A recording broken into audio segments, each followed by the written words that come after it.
আপনারা এর মধ্যে শুনেছেন এবং আপনারা জানেন যে আজকে আমরা এখানে একত্রিত হয়েছি আমার ছোট ভাই আরাফাত রহমান কোকো তার 10ম মৃত্যুবার্ষিকী উপলক্ষে যুক্তরাজ্য বিএনপি মিলাদ মাহফিলের আয়োজন করেছেন। সেই মিলাদ মাহফিলে আমরা সকলে উপস্থিত হয়েছি।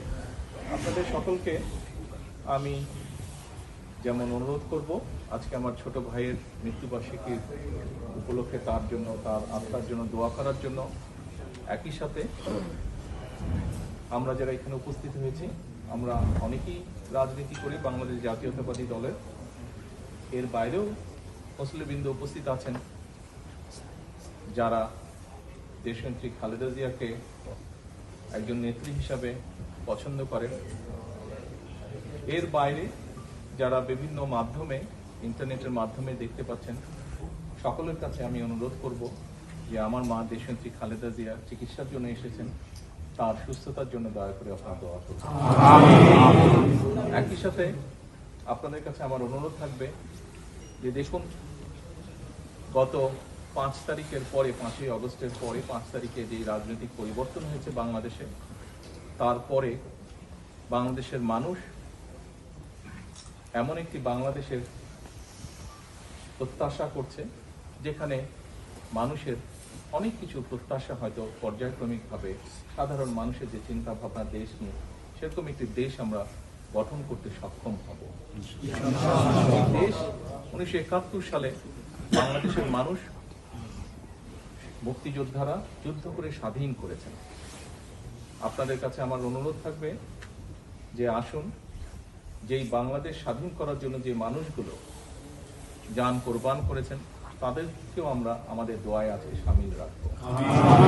একই সাথে বাংলাদেশের যে গণতন্ত্র বাংলাদেশের মানুষের প্রত্যাশা, সেই গণতন্ত্র অনেকবার পুনঃপ্রতিষ্ঠা করার চেষ্টা করা হয়েছে, আবার ষড়যন্ত্রকারীরা সেই গণতন্ত্রকে ছিনিয়েও নিয়ে গিয়েছে। কিন্তু দেশ স্বাধীনের পর থেকে, বিশেষ করে 90 এবং পরবর্তীতে যে স্বৈরাচার দেশ থেকে পালিয়ে গিয়েছে 5 তারিখে, সেই স্বৈরাচারের সময় বিগত 15 বছর বিএনপি সহ অন্যান্য বিরোধী দলের বহু নেতাকর্মী শহীদ হয়েছেন, গুম হয়েছেন, খুন হয়েছেন, অত্যাচারিত হয়েছেন, নির্যাতিত হয়েছেন। শুধু রাজনৈতিক কর্মী নয়, রাজনৈতিক কর্মীর বাইরেও বহু সাধারণ মানুষ বিভিন্নভাবে অত্যাচারিত, নির্যাতিত। এর বাইরে বিগত জুলাই আগস্টের আন্দোলনের সময় বহু মানুষ, দল মত নির্বিশেষে বহু মানুষ শহীদ হয়েছে। প্রায় 2000-এর মতন মানুষকে হত্যা করেছিল পালিয়ে যাওয়া সেই স্বৈরাচার তারা। 30,000-এর মতন মানুষ বিভিন্নভাবে ইনজোর্ড হয়েছে, জখম হয়েছে।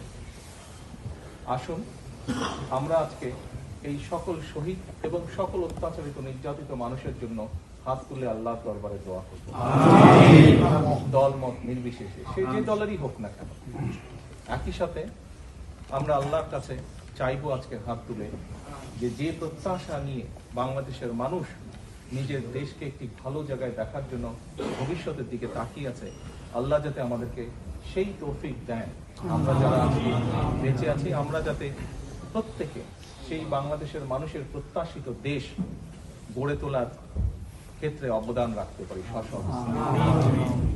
পরিশেষে আসুন, দেশের মানুষ, দেশ সকলের জন্য আমরা যাতে আজকে দোয়া করি, সেই অনুরোধ জানিয়ে আমার বক্তব্য শেষ করছি। আসসালামু আলাইকুম।